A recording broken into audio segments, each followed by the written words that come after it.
don't see it.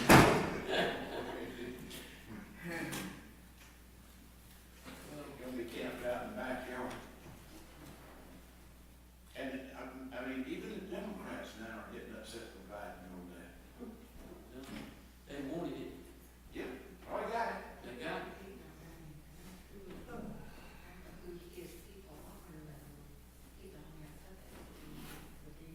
But I still can't figure out if all these people are coming from poor, impoverished countries, where are they getting money to pay these cartels?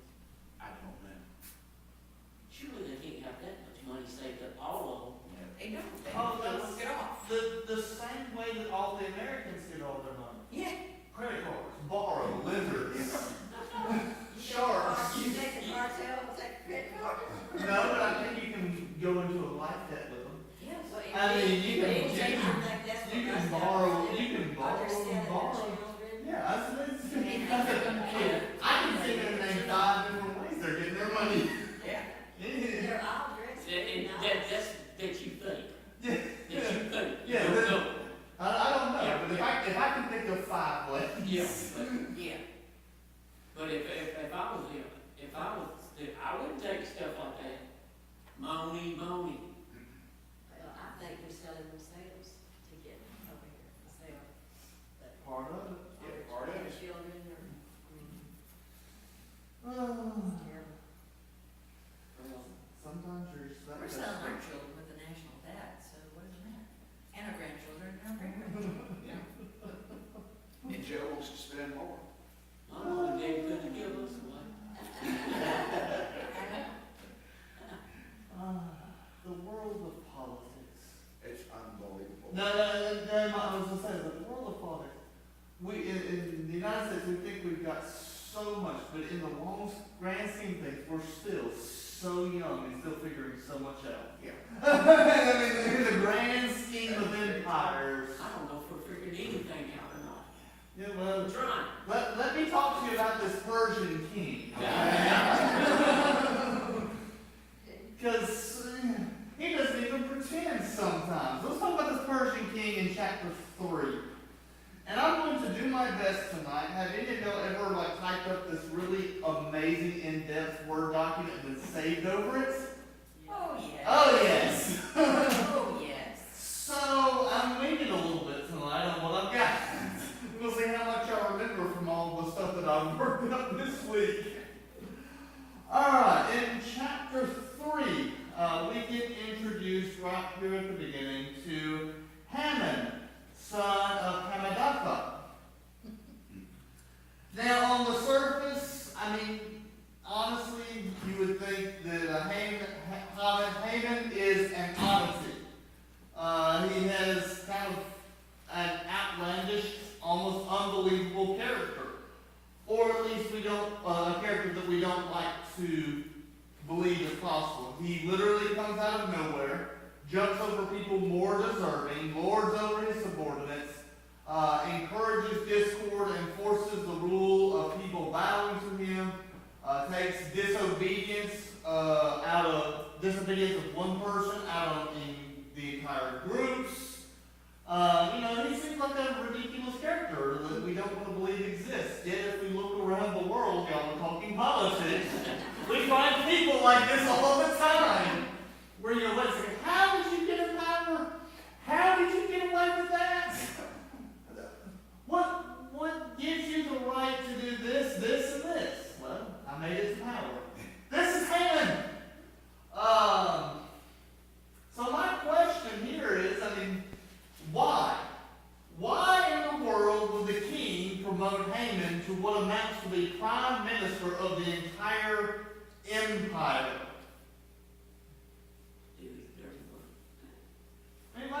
There are certainly more people deserving. Again, you had Mordecai who saved his life, who is well respected. Why Haman? It doesn't tell you straight out. So that's why I'm asking. To do his dirty work? Well, what dirty work? Get rid of the Jews and all. But the king doesn't care about the Jews. And he only cares about all Haman thinks.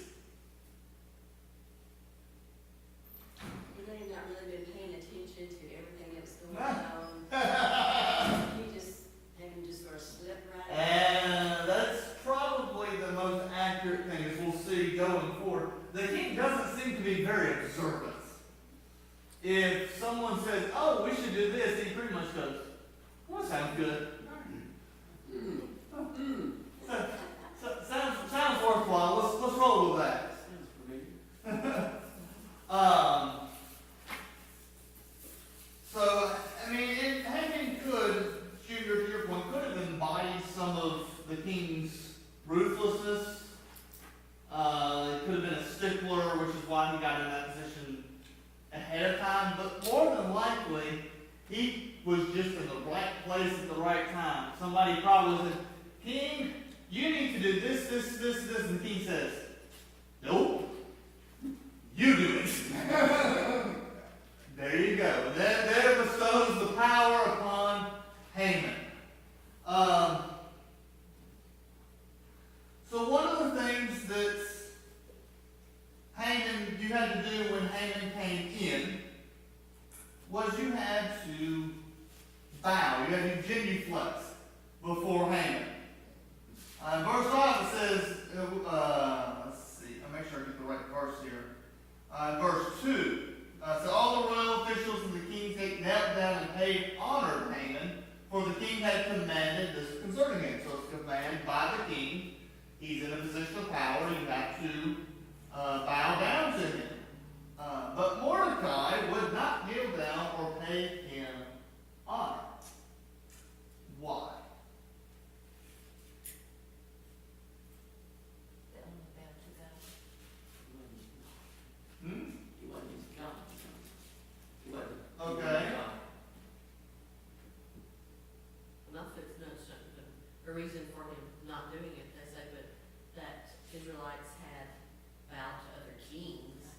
See, That wasn't. the key word here is worship. Okay?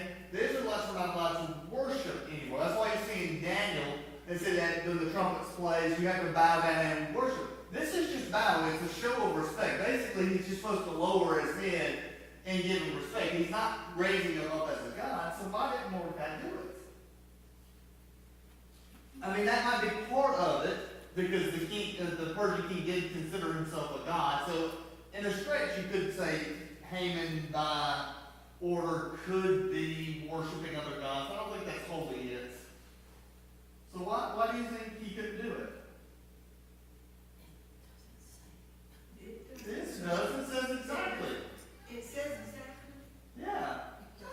He's a Jew. He's a Jew. I mean, think of it. Why in the world would Mordecai not show respect to Haman? He wasn't worthy of respect. Okay, why wasn't he worthy? He was a bad man. Well, we don't know that yet. But it tells you in verse 1. Maybe Mordecai won't get the position. He was, when, I don't know what that is. He was a Agagite guy? Is that? A guy? Is that? A Gagite? Is that anything? It tells me a lot of things. Oh, yeah, it's his family name, right? It's his family history. Anybody remember Agag and Agag from the Israelite battles? Bitter enemies way back in the day of Saul. Yeah. That's his descendants. These are mortal enemies of the Israelites. He doesn't like him. It's a family thing. And some of it is they disrespected God. They disrespected God's people throughout generations. So Mordecai, not because it's worshiping another God, but because of how they treated God's people, his people treated God's people in the past. Mordecai is not going to give him any respect that's not earned. So when the king says that, Mordecai's like, nope, can't do that. Not with the way he's acted towards the people. This also explains a little bit if Haman knows his family's history, which probably does. When he finds out that Mordecai's a Jew, let's just wipe them all out. Let's finish what my ancestors tried to do in the past. There's sure been a lot of attempts over the years to try to get rid of all the Jews. You know who's had the most? You know who's made the most attempts to try to get rid of all the Jews? The Jews. With their blunders and their mess ups and their runaways, and they probably made it try more intense than anybody else. Alright, so Mordecai doesn't bow down because of this family history, because of this dishonoring against God. And Haman's response is, wrath, and yet he won't put his hands on Mordecai. ah, He won't physically do anything to him. he won't do it himself. He won't do it as, he won't see, he feels offended, he feels threatened. I mean, hey, he just got this power, and immediately this one guy's not showing him respect. That's a threat. He could rise up real quick. Especially if he happened to look back like in those homes, because it's been a couple of years, to see the court records and go, oh my goodness, that guy saved the king's life. If he makes a big deal about it, the king might take his side.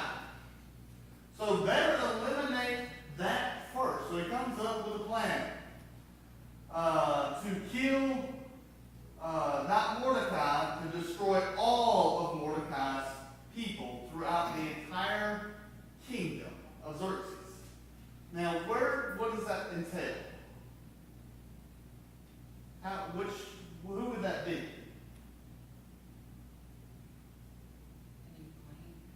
I mean, it would literally be everybody. It would be the people that have returned to Jerusalem. It would be people that that remained back in Babylon proper. It would be those that have intermarried and dispersed throughout all of those regions of Asia. It's not just a small place. All the Jews are everywhere at this point. There's a reason that they call that the diaspora, where the Jews got split up and sent everywhere. They're at four corners of the wind right now. So they're everywhere. So this one had an impact on everyone. So Haman gets this idea, and then what does he do?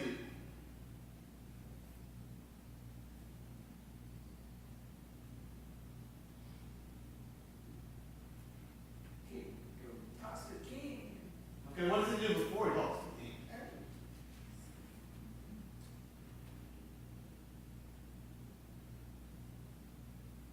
They cast lots to find out when the day was, that they wanted to have it. Cast lots. Why in the world would he cast lots? Can't blame it on him. That's exactly right. That's part of it. You can't blame it on him. And if I cast lots and the gods will it, this must be what has to happen. Haman is very good at half-truths. And we're going to list a couple of those here in a minute. But I mean, if you go to the king and says, look, king, I've cast lots, and there's been this uprising, and now is the time for you to know. Because the gods have willed it. Now is the time for you to act. This is when you have to do it. Because it's no longer Haman telling him, it's the lots, it's fate, it's God. And as we've talked about so far, the king at this point, oh, that's something I need to do, let's do it. So Haman knows, if he comes in and gives this little speech, he has this kind of backing, it's not just from him now, then, the king's going to go along with it. So Haman goes to the king and tells this fanciful tale full of half-truths and outright lies. So what are these half-truths and outright lies? I want you to see how he's manipulating them there. Starting in verse 8. I've got 4 here. He tells them the Jews are different than anybody else. Hmm. Laws are different. They don't. Their kings They are, are. their customs are different, and they do not obey the king's laws. But But their customs were different, but they they were obey. abiding citizens. So the second half truth that I have is they have different customs and different laws. Well, yes, but those are religious laws which had been permissible at this time. They're also made up of an empire of 127 different provinces that all have different laws and different customs. The first one is that his very first line says there are certain peoples that keep themselves separate.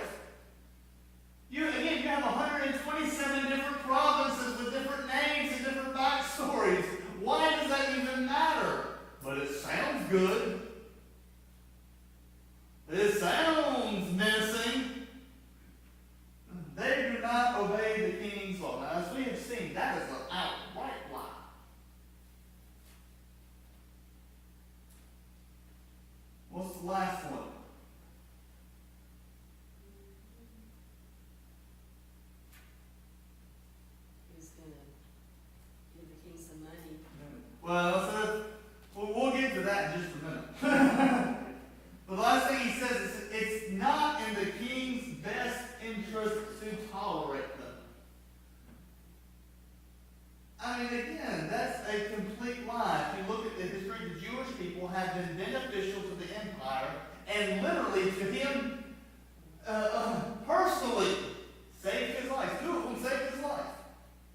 So he comes in with the politicians are crazy, but this guy is like up there. he comes in and he steals this one line that sounds and is meant to invoke so much fear. There's a certain people scattered among the provinces of your kingdom. Their customs are different than all the other people, and they do not obey the king's laws, and it's in your interest not to tolerate this. Sounds pretty darn true. And you could probably point to about 100 different groups in that group that could fit that bill. Not exactly, but it's general enough. But it's fear-stoking, and it really gets to the king, and he says, okay. And then Haman says, I will put 10,000 talents of silver into the royal treasury for the men who carry out this business. So did he actually ever tell them that it was the Jewish people? No. I mean, just No. whatever he wants. No. He does not. He does not at all.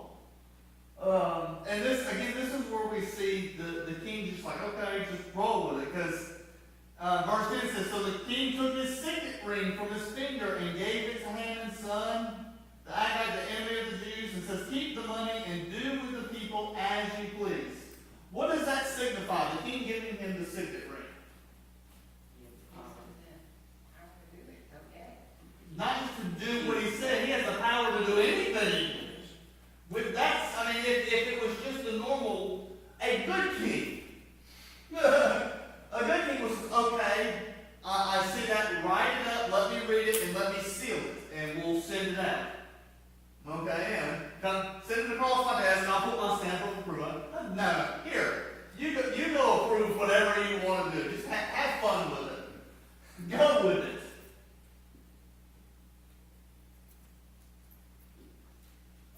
So, as a result of all this, orders are drawn up and sent to the provinces with the order to destroy, kill, annihilate all the Jews on the same day later that year.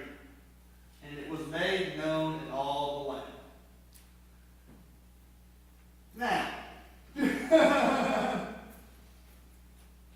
does that make sense to you? Why not? Well, if it's made ahead of time like that once, you be getting out of town. Again, I have to see God's work at hand in this because you think, okay, he's done an outstanding job. He's cunning, he's sneaky, he's weaseled his way into this position of power. He's got the king's signet ring, and now he gives everybody months of warning that we're going to do this. I understand it takes time to disseminate the information. But put it on the fast horses and go to the magistrates, and as soon as they get us, they carry it out and don't let word escape. You know, the horses can get faster than the word most of the time if they're going straight. I mean, he has the ring. He can authorize this. But we're going to wait. We'll give it several months, make sure everybody can hear it. We'll do it all at one time. It'll be a big surprise. You think after all that he's done, he would think better. So again, I see God's at work here, a coincidence, because why in the world would that thought be planted in his head? Why would he want to wait to do that? And then in verse 15 of chapter 3, we get a picture of who more the king is and who Haman is, as well as how the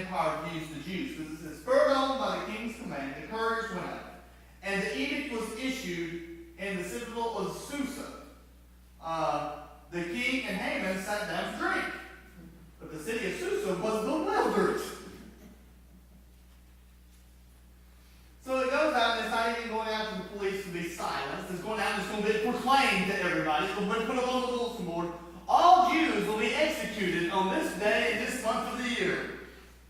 Bye! And then they go have a drink. And all the sisters are like, what in the world is the king thinking? So we can see here that the people don't see or think of the Jews poorly. I mean, they're good people. They're just like, these are citizens. All they do is right. And the king just doesn't care. As long as he has power, as long as his empire's expanding, as long as he's getting what he wants, then he really doesn't care. He's just going to shovel it into other people's hands. So, that's chapter 3. Let me ask you this. What can this chapter teach us about God's relationship with humanity?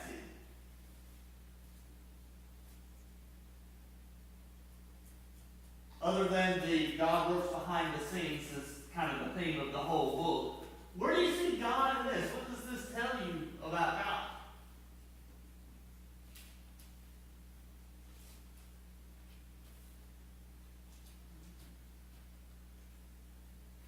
Nobody sees God in chapter 3. I thought it was interesting that they cast lots until the 12th month. I mean, they didn't just throw the lot and say, there it is. They threw it until they got a month that was far off. That didn't make sense to me. They cast lots until the 12th month. Is casting lots like throwing dice or something? Is that, what is casting? They didn't cast continuously. I think, what is your, mine says, and yes, it says in the first month, the month of Nisan, they cast the lot in the presence of Haman to select a day in a month. And the lot fell on the 12th month, the month of Adar. The 7th, they cast her, that is the lot, before Haman to determine the day and the month until it fell on the 12th month, which is the month of Adar. Yeah, until, I said they would have cast it, and when it actually settled down, I think until it fell is not when they kept rolling, is when it finally settled on something, like it could be interpreted. And yes, it's like dice, but it varies. I'm not sure exactly what the pearl looks like. It could be anything from bones with scratches in it to dice. Because if you remember, the high priest of Israel had a set of lots that they would cast to interpret the will of God. It was attached to the breastplate. Y'all remember back in Leviticus, way back when. Now y'all remember that? But it could be anything. Basically a random chance, something designed to determine what was going on. If they had a magic 8-ball back in the day, that could be considered casting a lot. You shake it up, you flip it over, and it tells you what you're supposed to do. I mean, that's the form of it. I'm not sure what it would be. And it might have been multiple, the wording there, I have to look at the actual Hebrew, it could have been multiple, and they could have done one that told them the month, and then one that told them the day, or one that told them the year, then the month, and the day. It could have been multiple, or it could have been all in one, I don't know.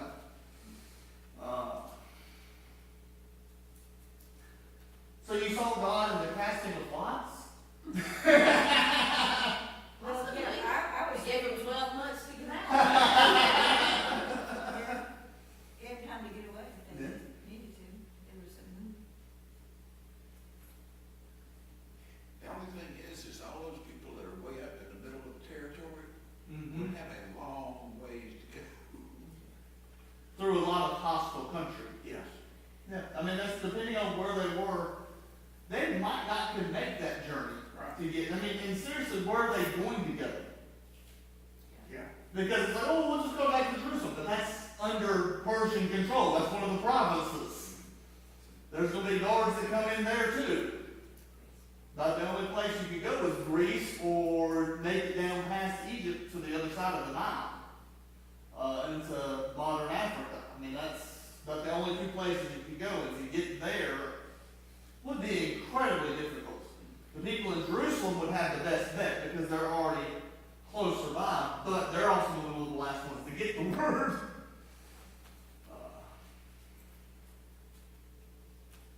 These two men, although they get angry, Haman is angry, but much just go, well, let's do this, and then they drink.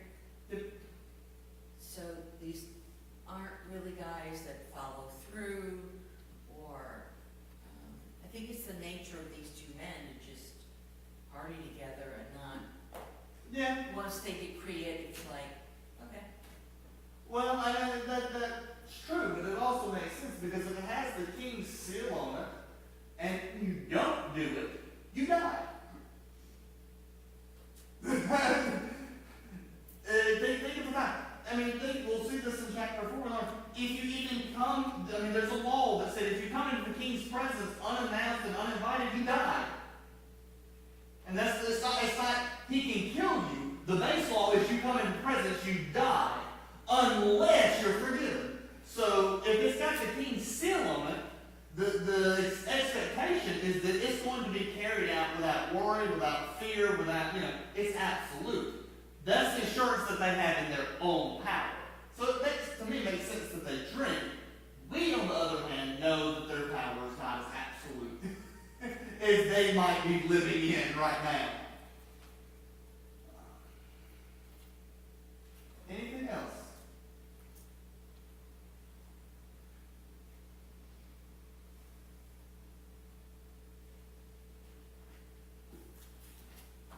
Here's something that is terrifying and gives me hope. Okay?